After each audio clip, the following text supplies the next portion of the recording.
मासिक पाळी चालू असताना त्या दरम्यान तुम्ही जर केस धुवत असाल तर हा व्हिडिओ शेवटपर्यंत नक्की बघा.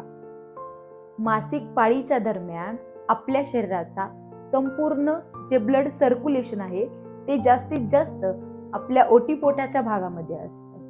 अशा दिवसांमध्ये तुम्ही जर केस धुवाल तर जो सर्व ब्लड फ्लो आहे तो ऑटोमॅटिक तुमच्या डोक्याकडे म्हणजेच आपल्या शरीराच्या वरच्या भागाकडे येईल आणि ऑटोमॅटिकली हा जो तुमच्या शरीरातील अपान वायू जो आहे जो आपल्या शरीरातील अशुद्ध ब्लड हे बाहेर काढण्यासाठी मदत करतोय तो कुठेतरी डिस्टर्ब होऊ शकतो आणि त्यानंतर तुम्हाला त्याचा हा त्रास जाणवू शकतो.